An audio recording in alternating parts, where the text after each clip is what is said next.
Muy buenas noches para todos mis amados hermanos, Dios me les bendiga, sean todos bienvenidos a nuestra clase de los sábados acerca de la teología del pacto.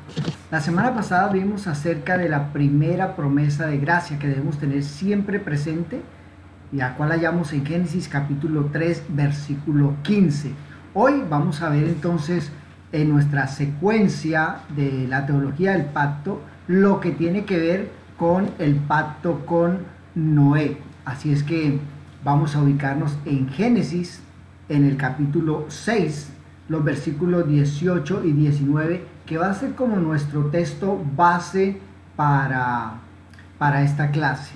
Génesis capítulo 6, versículo 8 y 18. ¿Listo, hermanos? Lo tenemos ahí. Entonces vamos a leerlo. Dice de la siguiente manera. Pero Noé halló gracia ante los ojos de Jehová. Ese pero lo vamos a tener muy en cuenta. Y el personaje, Noé, dice que halló gracia ante los ojos de Jehová. Ahora el versículo 18 dice: estableceré mi pacto contigo y entrarás en el arca tú, tus hijos, tu mujer y las mujeres de tus hijos contigo. Entonces ese es nuestro texto clave, así como hemos tenido en la introducción de cada uno de los pactos que estamos viendo. Recordemos, como siempre, hermanos, y esta definición ya en un poco tiempo tenemos que sabernosla de memoria, tenemos que saber definir lo que es un pacto. Hemos dicho que un pacto es la declaración de la soberana voluntad divina, es un decreto real, respecto de ¿qué? De los beneficios que él derramaría sobre los hombres. Vamos a ver que hay pactos que involucran a toda la humanidad. Dice, ¿cuáles serían esos beneficios? Dice, a la comunión que ellos tendrían con él y a la manera y los medios por los cuales estos beneficios serían disfrutados por ellos. Eso es básicamente la definición de un pacto bíblico. Vemos que esos pactos son unilaterales, son pactos determinados por Dios mismo. Bien, recordemos que dentro de esto los pactos bíblicos vamos a hablar de tres pactos. Ya hemos hablado, por ejemplo, el de pacto de redención, en donde hay algunas palabras que son claves, que son determinantes, que nos ayudan a entender en qué consiste ese pacto. En este caso es que ese pacto de redención se realizó en la eternidad, se realizó entre las personas de la Trinidad, o fue un pacto intratrinitario, y que este pacto es la base de todos los demás pactos. Luego, como vimos hace ya unas semanas, acerca del pacto de obras, que fue el pacto que se estableció con Adán. Entonces, ese ya ocurrió en el tiempo. Dijimos que es el primero que se menciona, pero no el primero que ocurre. El primero que ocurre es el pacto de redención. ¿Con quién se llevó a cabo? Entonces, con Adán, y es lo que se llama en el antiguo pacto. ¿Cuál era la condición base, fundamental, para que este pacto se diera? Pues que el hombre debería cumplir una condición. ¿Cuál es esa condición? Una obediencia perfecta, no una obediencia parcial. Que ese pacto pues fue quebrantado, y por tal razón es que fue necesaria esa primera promesa de gracia, y el hombre, a pesar de que incumplió este pacto, sigue sujeto a él, debe cumplirlo. El otro pacto es el pacto de gracia, que es el que vamos a ver, digamos, el que estamos desarrollando, pero que vamos a ver el cumplimiento ya en Cristo. También se da entonces en el tiempo, o a través del tiempo, que es anunciado a través de todos estos pactos previos que estamos estudiando. En este caso el pacto con Noé, luego hablaremos del pacto con Abraham, del pacto con Moisés, del pacto con David, y hasta la consumación en Cristo, en lo que conocemos como el nuevo pacto. Entonces tenemos tres figuritas que nos ayudan a recordar en qué consiste cada uno de los pactos. El símbolo de eternidad, el de un árbol, pues el árbol al cual se le dijo a Adán que no comiera de él, el fruto del árbol de la ciencia del bien y del mal. Y el pacto de gracia, que es sencillamente una mano extendida que recibe. Sencillamente ya no podemos dar absolutamente nada. Nuestra confesión de fe de 1689, en el capítulo 7, el párrafo 3, hablando acerca de este pacto, de gracia, dice: este pacto de gracia se revela en el Evangelio, que es un evangelio de gracia. En primer lugar, dice, a Adán en la promesa de salvación, lo que vimos en Génesis 3:15, a través de la simiente de la mujer, y luego mediante pasos adicionales hasta completarse su plena revelación en el Nuevo Testamento, ya pues, con la obra de Cristo. Entonces vemos una secuencia en el desarrollo de esos pactos. Lo que vamos a comenzar a hablar, el pacto con Noé o el pacto noético, una de las cosas claves que nos va a enseñar es que hay una preservación por parte de Dios, en este caso de una familia, pero es una preservación por gracia. Por eso hablamos de un pacto de gracia. Luego veremos el pacto abrahámico o el pacto con Abraham, que es el que da origen a un pueblo redimido. De ahí es la simiente, los que proceden de la fe de Abraham. Luego veremos el pacto mosaico, en donde se da una ley, la ley de Dios de una manera oficial, y está la promesa de un rey, de un profeta y de un sacerdote, que como vimos todo esto se cumple en Cristo, que vimos la clase anterior. Y posteriormente veremos el pacto davídico, que es esa promesa de un rey redentor que vendría del linaje de David, que sería hijo de David. Por eso a Jesús se le llamaba Rabí o Jesús, hijo de David. Entonces, en todo esto hay una promesa de salvación en un Mesías, que en este caso es Cristo. Todo eso va a concluir en lo que llamamos el nuevo pacto. Nuevo pacto en donde Cristo es Rey Redentor, cumple a satisfacción la promesa de salvación. Bien, vamos a ver entonces nuestros objetivos, lo que pretendemos aprender a través de esta clase. Básicamente tenemos estos 4 objetivos. En primer lugar, entender el pacto con Noé en el contexto histórico y teológico, no simplemente como un hecho que ocurrió allá en el pasado, sino qué implicaciones teológicas tiene, por qué sigue siendo importante, por qué lo que el Señor le prometió a Noé sigue vigente hasta nuestros tiempos, qué representaba básicamente lo que Dios hizo con Noé para nosotros ahora como creyentes. En segundo lugar, vamos a aprender a apreciar los beneficios y los mandatos que están contenidos en ese pacto. En qué manera aún la humanidad está siendo beneficiada por ese pacto que Dios hizo. Y qué mandatos están contenidos en ese pacto que Dios les dijo a ellos que debían de llevar a cabo, debían de ejecutar. En tercer lugar, vamos a comprender nuestra relación con ese pacto noéico o noético o con Noé, de cualquier manera como lo queramos llamar. ¿Cuál es nuestra relación ahora como creyentes? ¿Cómo nos vemos nosotros reflejados ahí en ese pacto? Y en cuarto y último lugar, vamos a presentar el diluvio como una muestra de gracia y de juicio, y el rol de ese pacto en la historia de la salvación. Cada uno de esos pactos, vamos a darnos cuenta, son muy importantes. Es importante conocer realmente cuál es el fundamento, por qué razón se dio, qué importancia tiene y cómo se enlaza con los demás pactos.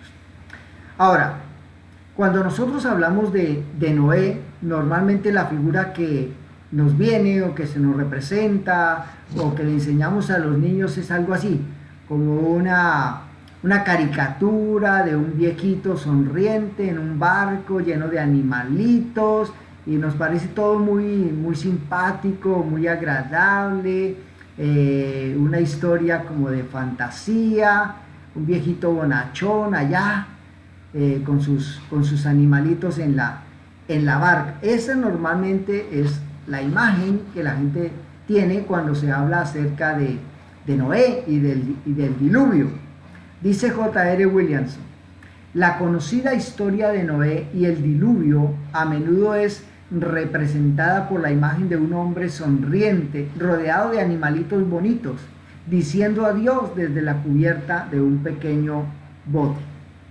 Por eso es que para muchos la historia o el hecho del diluvio es sencillamente una leyenda. Hablan de la leyenda del diluvio o del mito del diluvio, como si realmente eso no hubiera existido, no tuviera ninguna implicación, nada hubiese pasado con la humanidad, y sencillamente es como una historia alegre para contarle a los niños, una historia como chistosa, ¿no? Agradable.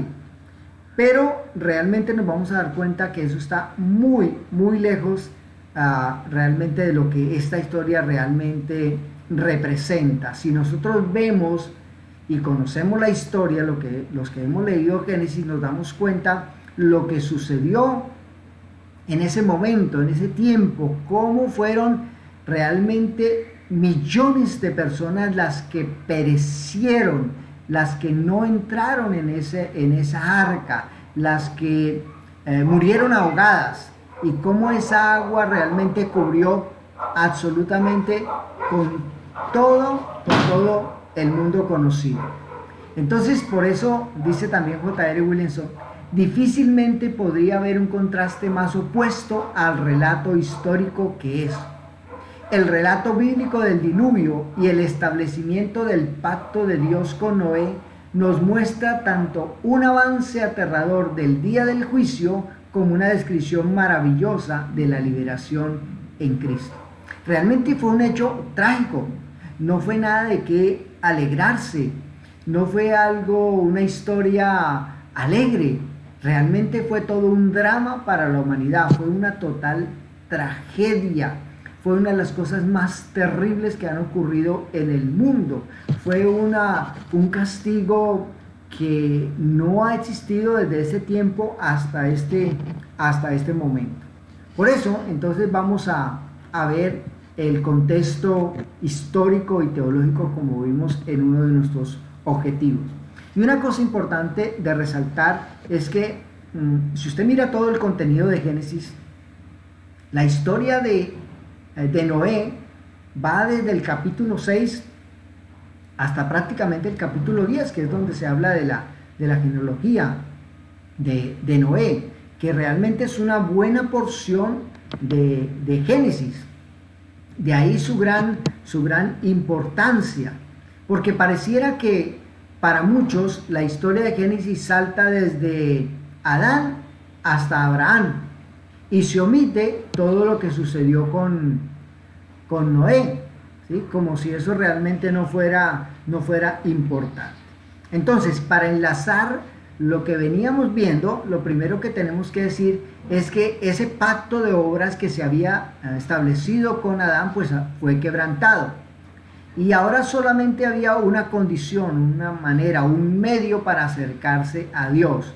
Y solamente era por fe en esa promesa, en esa palabra de Dios. Cuando hablamos en este caso de la palabra de Dios, recuerde que todavía no había esa revelación que se dio después a través de los profetas del Antiguo Testamento y todo lo que encontramos nosotros en el Nuevo Testamento.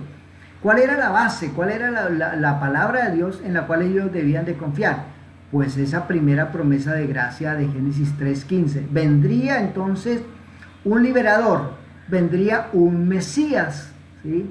Y teniendo fe en él es que podría haber salvación. No había otra forma, porque dijimos, ya el hombre no podía restituir ese pacto, no podía hacer nada para volverlo a su condición inicial.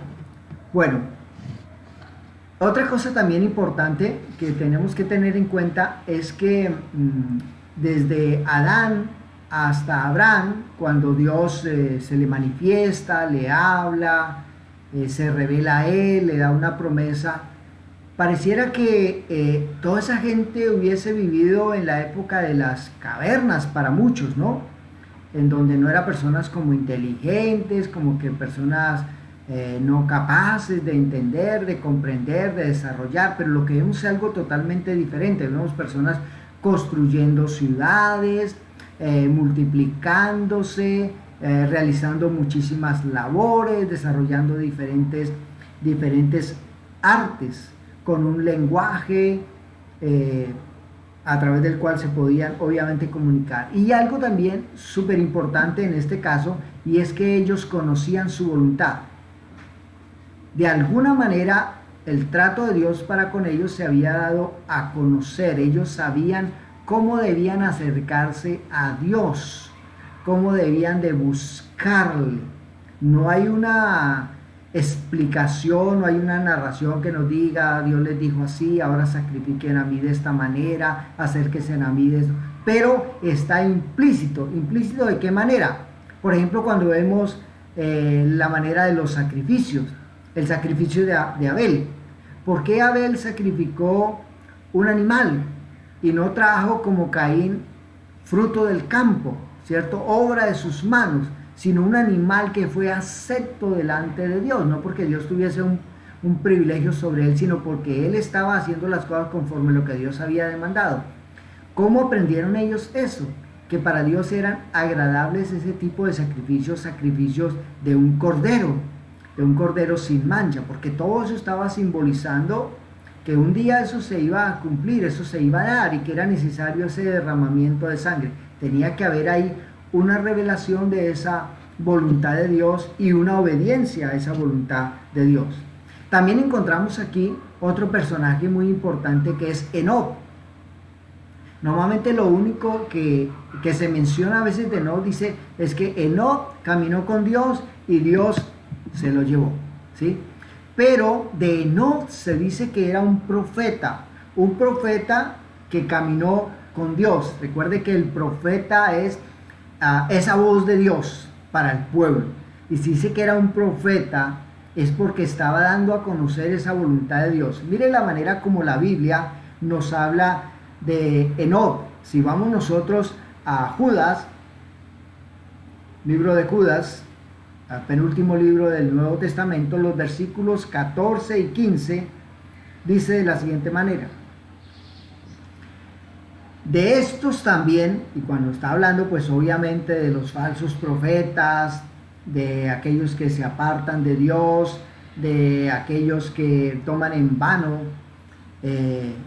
los mandatos del Señor, mire lo que dice: de estos también profetizó Enoc, séptimo desde Adán, diciendo: he aquí vino el Señor con sus santas decenas de millares para hacer juicio contra todos. Mire, ya está hablando de tiempos de juicio. O sea, tal era la condición que se estaba desarrollando en la tierra después de Adán, que empezó a haber mucha corrupción.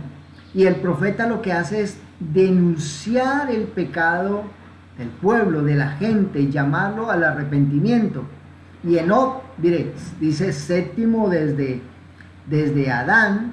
Entonces él hablaba que el Señor, dice, venía con sus santas decenas de millares para hacer juicio contra todos y dejar convictos a todos los impíos de todas sus obras impías que han hecho impíamente y de todas las cosas duras que los pecadores impíos han hablado contra él, contra Dios.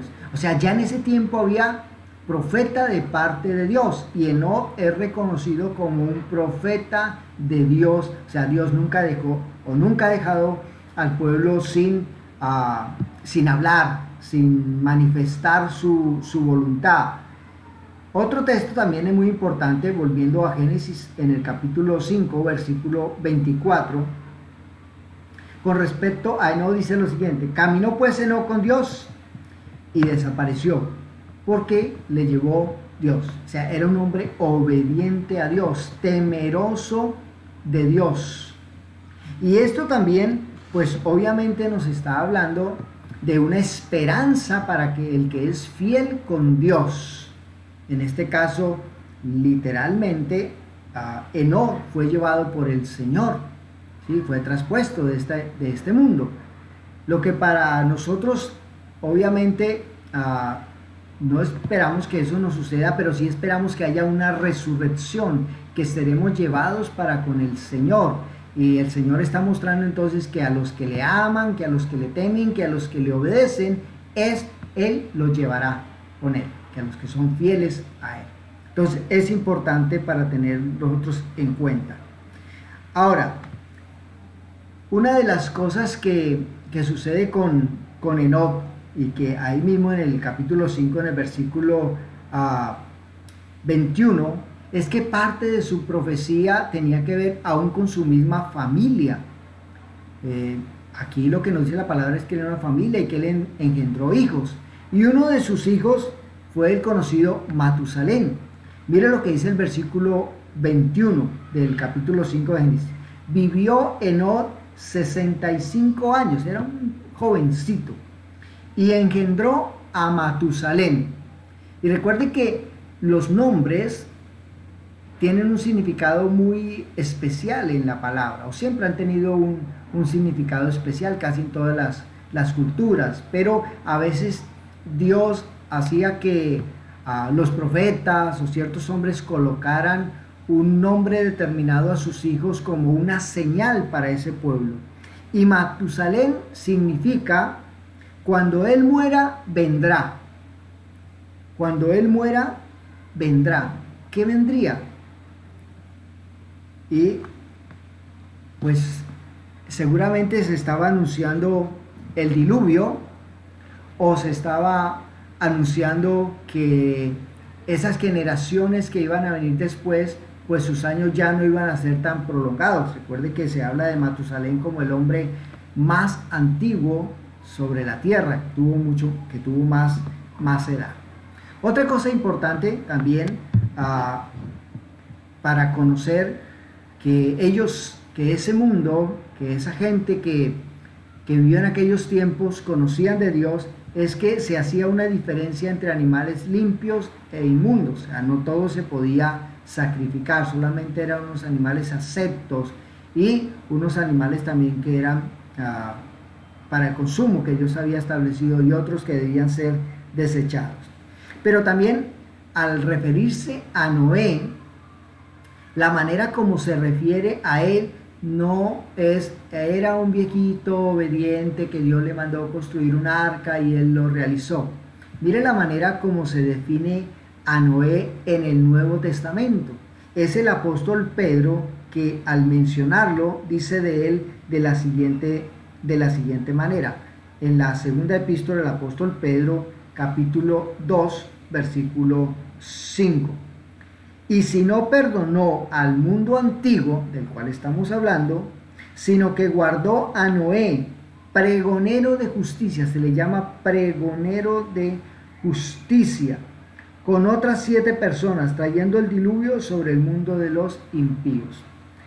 Entonces, a Noé se le denomina el pregonero de la justicia de Dios, de un Dios que es justo, porque ¿qué era lo que estaba anunciando Noé?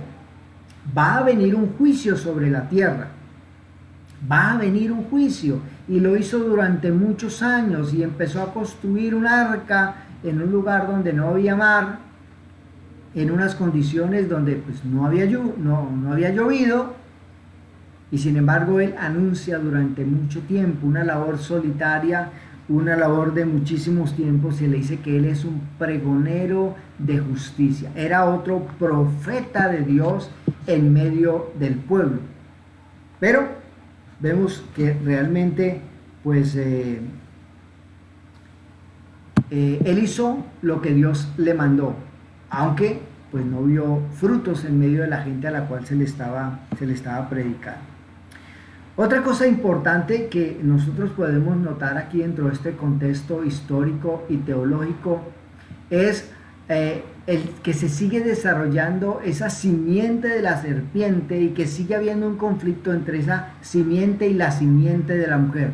Es decir, ambas siguen adelante a través de la promesa que Dios tiene, a través de la promesa que Dios da. Ambas simientes siguen avanzando, siguen estando presentes en el mundo, y sigue habiendo un conflicto, como lo hay hasta ahora, entre esas dos simientes. Pero un hecho particular es que ambas simientes nacían, crecían, se multiplicaban y morían, así como lo vemos en Génesis capítulo 5, en donde se habla, y los hijos de fulano vivieron tantos años y se tuvo tales hijos, y luego murió, y luego sus hijos tuvieron otros hijos. O sea, ambas simientes, una característica es que ambas simientes morían. se estaba esperando y siempre se estuvo en la expectativa de que de la simiente de la mujer iba a venir un Salvador. Pero pasaba una generación, nada sucedía, pasaba una generación y nada sucedía, y siempre estaba la expectativa de cuándo iba a aparecer ese Mesías. O sea, lo que vemos es que hay dentro de esas genealogías un desarrollo paralelo. Simiente de la mujer, simiente de la serpiente. Los que obedecen a Dios, los que son temerosos de Dios, y los impíos, los idólatras, ambos se van desarrollando, ambos van avanzando, como el trigo y la cizaña. Siguen avanzando, siguen estando en el mundo presente, ¿sí? Pero este personaje que estamos viendo, Enoc, pues es la esperanza de una salvación, esperanza en que Dios redime a los suyos, esperanza de que podría ser probablemente el instrumento que Dios iba a utilizar para salvar, que los padres tenían la esperanza de que sus hijos, que de alguno de ellos pues viniera esa redención, viniera ese Salvador para la humanidad. Pero Enoc, en este caso, pues nos habla de que Dios salva pues a quienes caminan con él, y en el caso de Noé, pues que Dios es fiel a sus promesas y que Dios cumple absolutamente todas las cosas. Entonces por eso estos personajes son tan importantes. Ahora, Lamed, que es uno de los hijos que es el padre de Noé, esperaba que su hijo fuera ese instrumento, ese medio a través del cual Dios trajera salvación. Mire lo que dice Génesis, volvamos nuevamente a Génesis capítulo 5, los versículos 28 y 29. Génesis capítulo 5, versículos 28 y 29 dice: vivió Lamed 182 años y engendró un hijo, y llamó su nombre Noé. ¿Por qué le colocó Noé? Diciendo: este nos aliviará de nuestras obras y del trabajo de nuestras manos, a causa de la tierra que Jehová maldijo. Dice, este puede ser. Además de que se le reconoce como un pregonero de justicia, su padre dijo: de pronto este es el que nos va a aliviar de nuestras obras y del trabajo, del duro trabajo de nuestras manos. Que recuerden, no es que el trabajo sea malo, sino que el trabajo se volvió dificultoso, difícil, fatigoso, ¿sí? Digo, probablemente mi hijo es el que va a realmente a traernos descanso. Pero ¿qué encontramos nosotros en medio de la humanidad? Que realmente la gente escogió la rebelión, la maldad. Dios no los dejó sin palabras. Vemos a Enoc, vemos a Noé hablándole al pueblo, pero el pueblo escogió, es como decir, lo que dicta el corazón. Y recuerde que por causa del pecado la corrupción está en todo el ser humano.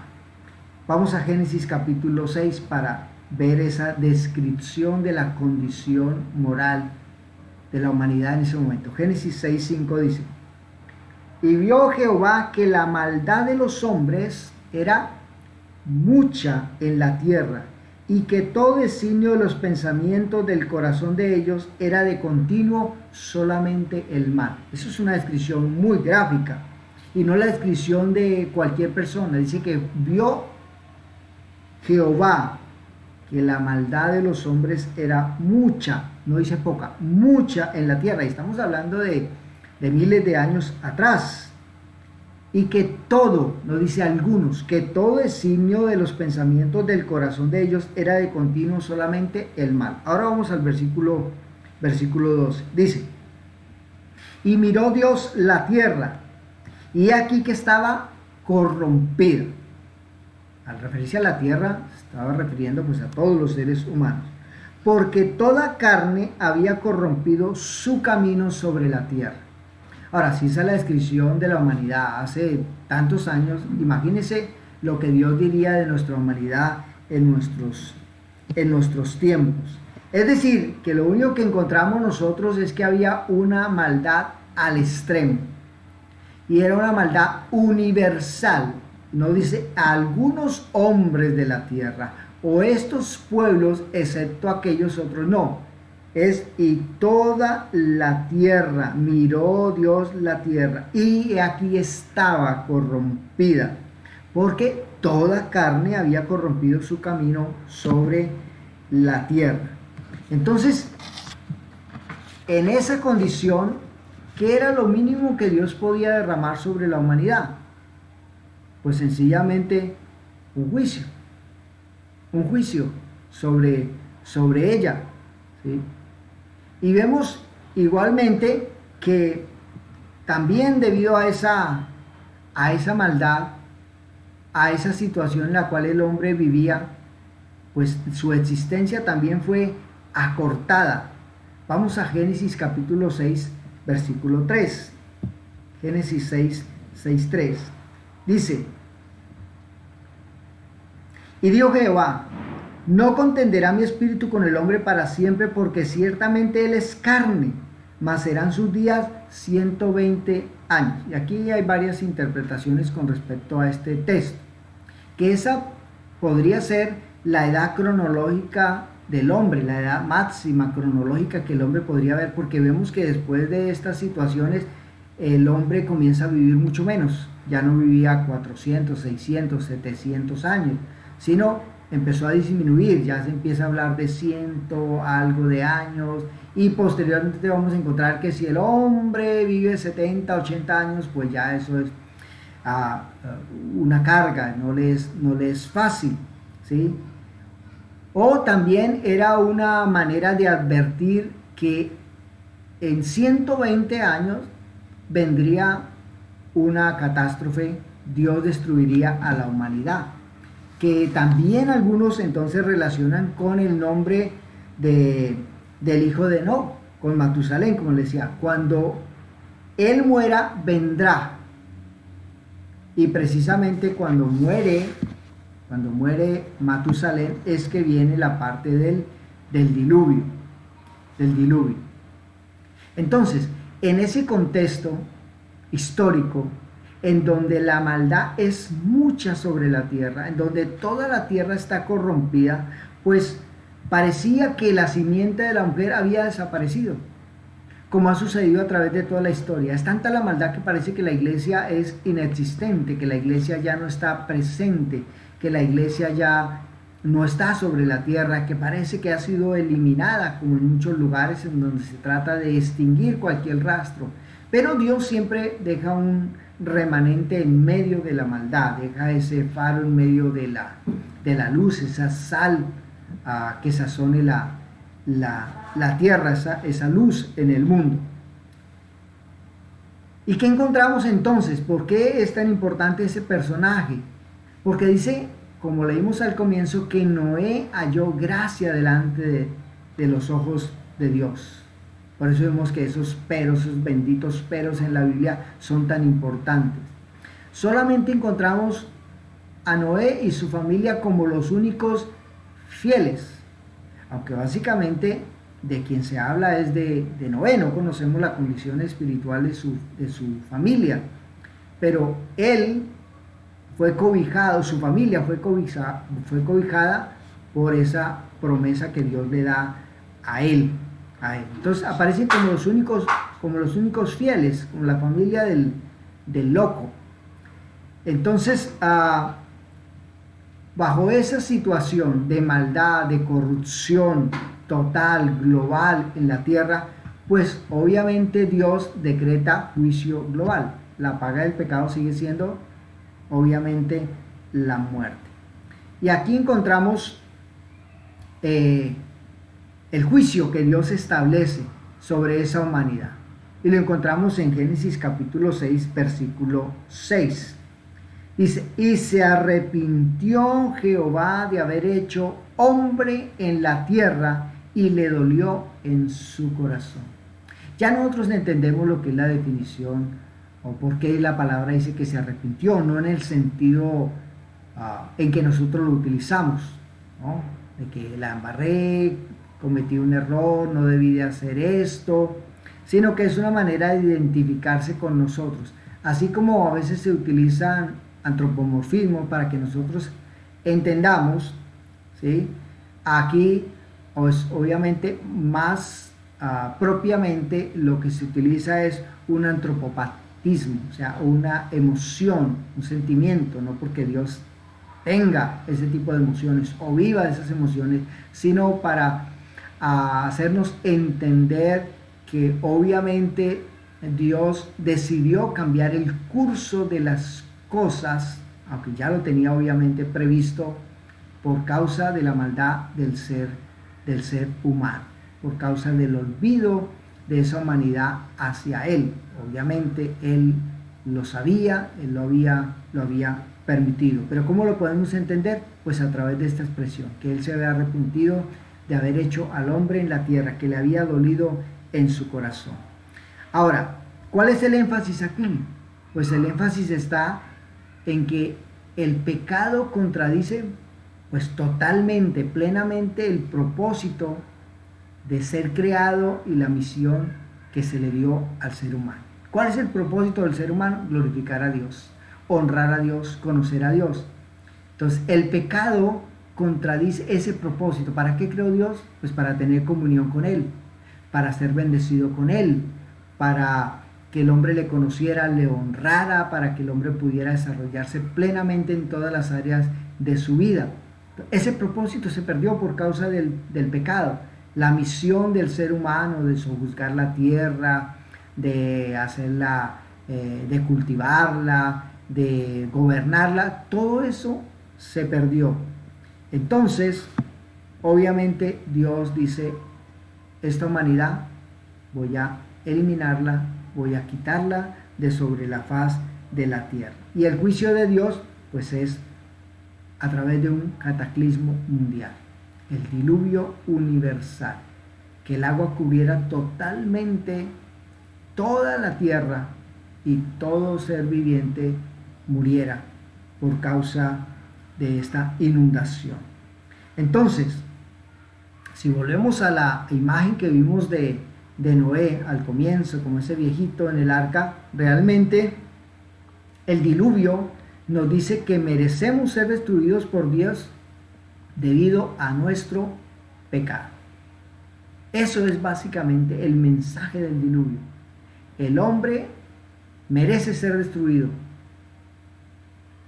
debido o como resultado del pecado, de su separación de Dios. Ya no es una historia alegre, feliz, divertida.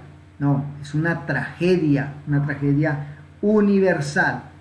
Y ahí estaría absolutamente toda la humanidad, porque por más que hubiera obrado de una manera correcta, en su gran mayoría, en todas sus cosas, Noé, sin embargo, pues obviamente no era un hombre perfecto, no era hombre sin pecado, también estaría incluido dentro de ese juicio. Y aquí es donde encontramos lo que hemos enfatizado. Pero, hay ese pero. Volvemos a Génesis 6:8. Noé halló gracia ante los ojos de Jehová. Noé halló gracia, más bien diríamos, y Dios derramó su gracia sobre Noé. Debe ser un hombre temeroso de Dios y Dios decidió extenderle su gracia sobre él. No era un hombre perfecto, pero era un hombre temeroso de Dios. Eso nos habla entonces también de que en medio de tanto caos, de tanta maldad, de tanto pecado, pues había una esperanza para la humanidad. Este hombre y su familia, que iba a ser salvada de esa catástrofe, de ese diluvio universal. Y ahí entonces es cuando Dios se manifiesta a Noé y establece un pacto con él. Dios hace un pacto de gracia con Noé. Noé no le estaba diciendo, Señor, sálvame, ayúdame, haz algo, ¿qué tengo que hacer? No, en medio de toda esa situación, Dios, como vemos siempre de una manera unilateral, hace un pacto con Noé. El pacto que nosotros obviamente encontramos, en Génesis capítulo 6, versículo 18 y 19. Vamos allá nuevamente, Génesis capítulo 6, versículo 18 y 19.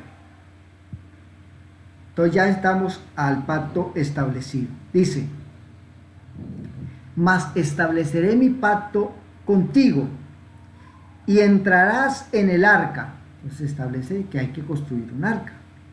Tú, tus hijos, tu mujer y las mujeres de tus hijos contigo.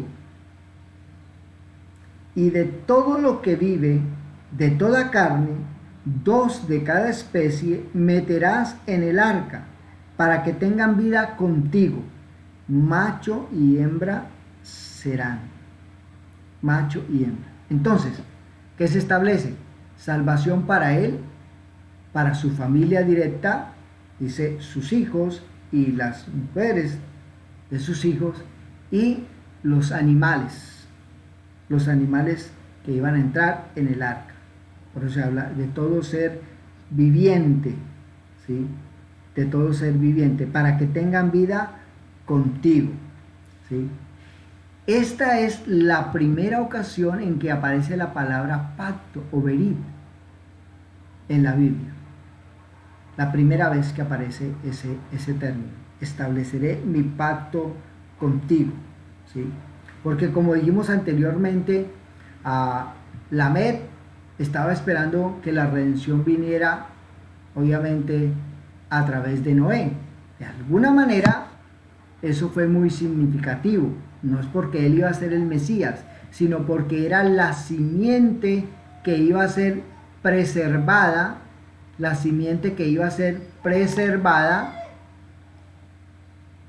a través de la cual iba a venir el Salvador. Vamos a Génesis capítulo 5, versículos 28 y 29. Dice,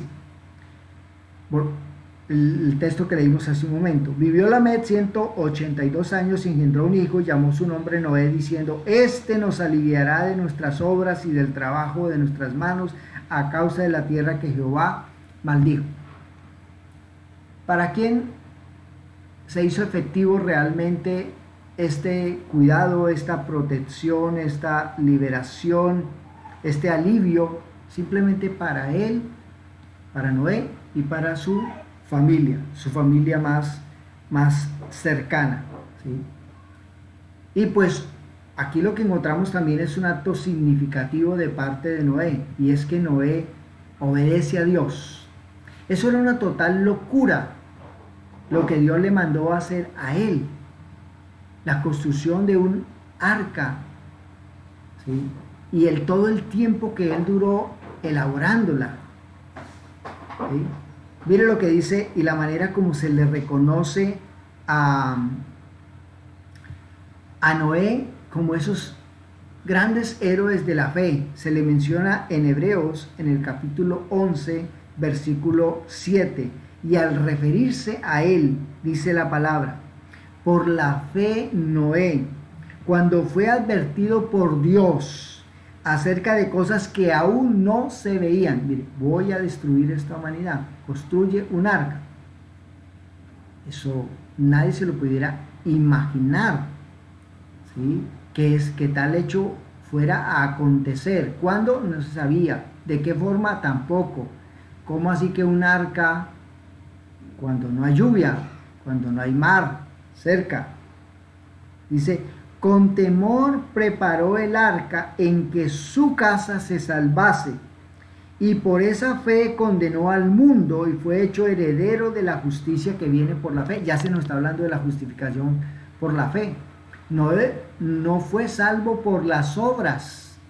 Dios derramó sobre él su gracia. Él le creyó a la palabra, a lo que Dios había dicho, y por eso fue salvo por la fe en que Dios pues, no solamente le iba a guardar, a proteger a él, a su familia, sino que Dios estaba preservando su promesa que había dado aún desde Génesis 3:15, de que de la simiente de la mujer vendría el Salvador, vendría el Redentor, vendría el que iba a herir a la serpiente en la cabeza.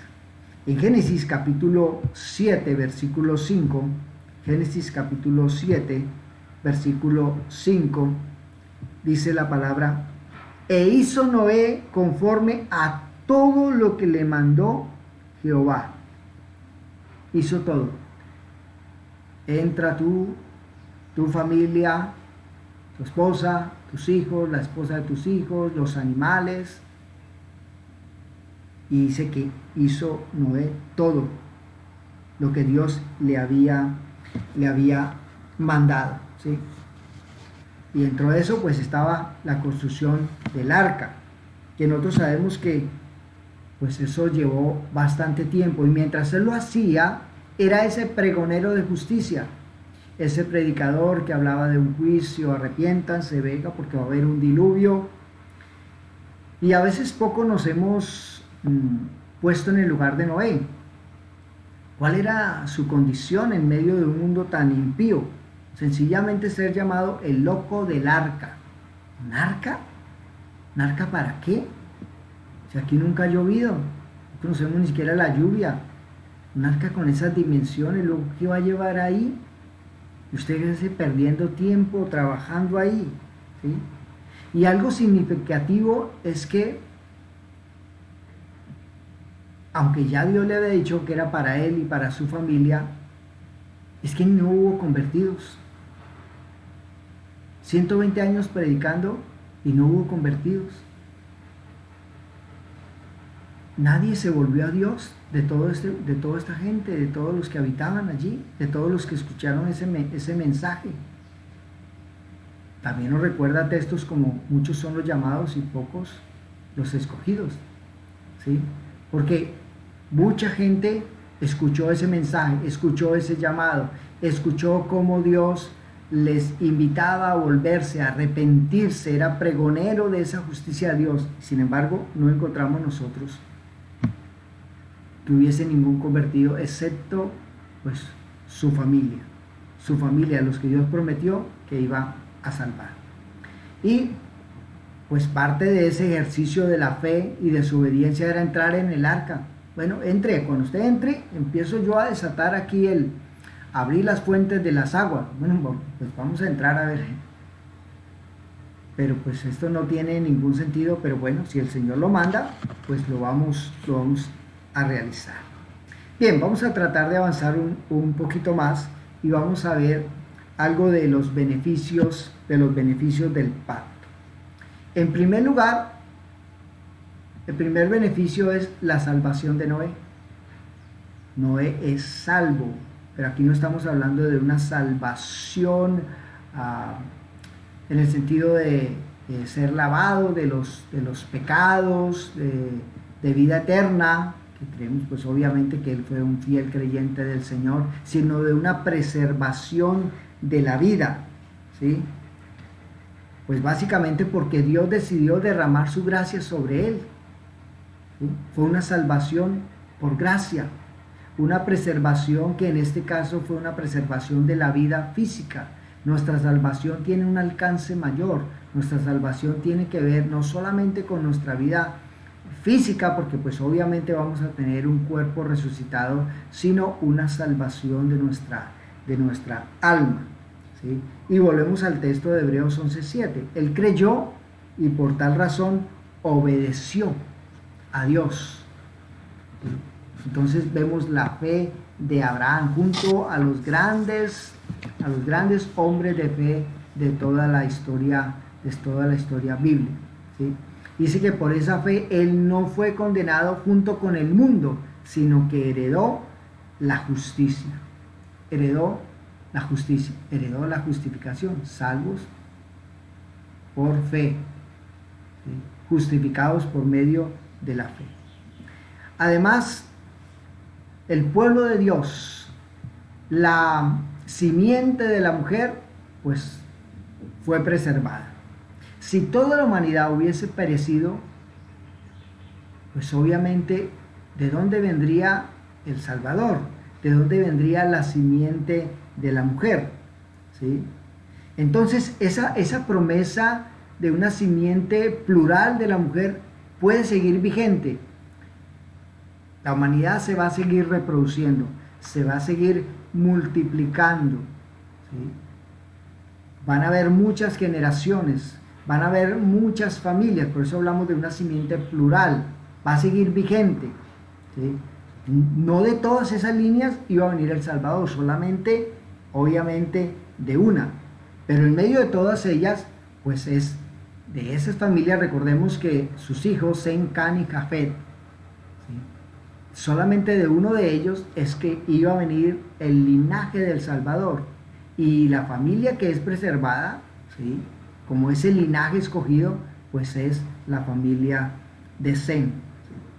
Ahora, otra cosa importante es que después de que acaba el diluvio, y que no duró solamente unos pocos días, como vamos a ver, sino bastantes meses, pues Noé, dentro de los mandatos que Dios le da, es que debía de multiplicarse. De esa manera, pues obviamente se aseguraba la existencia de ese pueblo de Dios, o ese pueblo que Dios salvaría para su propia gloria. Mire lo que nos dice Malaquías, Antiguo Testamento, Malaquías capítulo 2, versículo 15.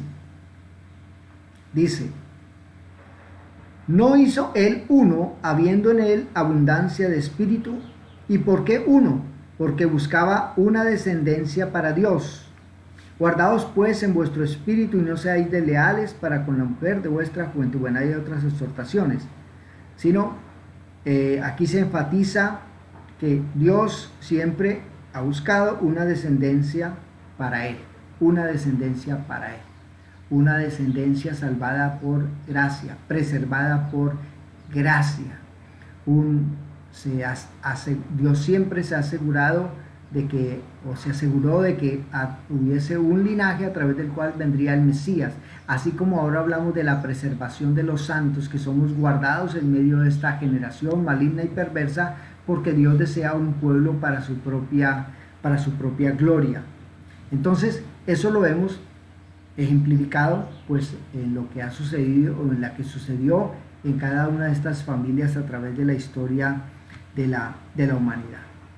Además de esto, pues el Redentor prometido, al preservarse el linaje, una familia, pues también es preservado, ¿sí? O sea que eso permite que la promesa de una simiente singular de la mujer continúe vigente. Dijimos, aunque había Sem, Can y Jafet, varias familias, una simiente plural que se iban a multiplicar, que iban a llenar nuevamente la tierra, sin embargo hay una simiente singular que continúa vigente, en este caso a través de Sem. Se preserva en medio de todos. Como vamos a ver, Dios siempre ha escogido, Dios es el que ha preservado, entonces pues para que haya una simiente a través de la cual iba a venir el Salvador. Entonces, ese Redentor, como vamos a ver, pues obviamente también es un hijo de Noé. Si nosotros vemos las genealogías, que a veces no le encontramos nosotros como sentido, y vemos cómo se mencionan a cada uno de estos personajes, nos vamos a encontrar que tenemos que ir hasta Adán, y dentro de ellos también se menciona obviamente a Noé, y se menciona al padre de Noé, a Lamé, y se menciona a Sem. Miremos el caso de lo que dice Lucas 3:36. Lucas 3:36. En medio de todas esas genealogías, dice de la siguiente manera: hijo de Cainán, hijo de Arfaxad, hijo de Sem, hijo de Noé, hijo de Lamé. Entonces ahí encontramos nosotros el sentido a cada una de estas genealogías, a cada uno de estos personajes y por qué es tan importante este pacto dentro de la historia de la salvación, de lo que Dios va revelando, de la forma como Dios va a salvar a esta humanidad. Bien, hermanos, vamos a dejar hasta aquí por el día de hoy. Luego vamos a hablar acerca de ese desarrollo del pacto, y cómo nosotros entonces también estamos implicados ahí, de cómo la humanidad también es beneficiada a través de este pacto. Mis amados hermanos, quiero recordarles que mañana domingo, es el día del Señor, así es que espero que nos podamos reunir, aunque a veces pues no estén como las mejores condiciones, nuestro sitio de reunión por el momento, por las cosas que se están haciendo. Sin embargo, hermanos, es nuestro privilegio, nuestra bendición, nuestro descanso, nuestra obediencia al Señor de no dejarnos de reunir.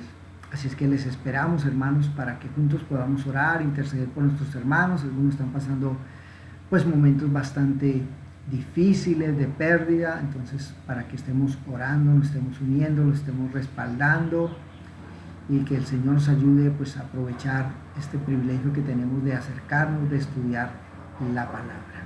Así es que mañana continuamos con el estudio de los atributos de Dios, con nuestro estudio de Efesios, y arrancamos nuestra reunión a partir de las 9 de la mañana con ese tiempo de oración tan importante, tan necesario, en donde todos nos unimos para recordar a nuestros hermanos sus diferentes dificultades y para honrar y bendecir el nombre del Señor. Bien, mis amados hermanos, vamos a orar, vamos a darle gracias a nuestro Dios. Amado Señor, te agradecemos una vez más tu infinita bondad, misericordia, amor sobre cada una de nuestras vidas, por este tiempo, Señor, que nos has permitido de acercarnos a ti a través de la palabra. Damos honor, damos gloria y damos honra a ti, que vives, que reinas por siempre. Gracias, bendito Dios. Exaltado y magnificado seas tú. Bendito sea tu nombre hoy y siempre. Gloria y honra sean dadas a ti. Bendice a tu pueblo. Bendice a mis hermanos, Señor, sus familias, sus casas, y permítenos, Señor, continuar unidos en un mismo espíritu, en un mismo amor, Señor, fomentando la unidad y la paz entre nosotros. Gracias, bendito Rey. Santo es tu nombre hoy y siempre. Bien, mis amados hermanos, el Señor me les bendiga. Entonces, con la ayuda del Señor, nos vemos el día de mañana. Bendiciones para todos.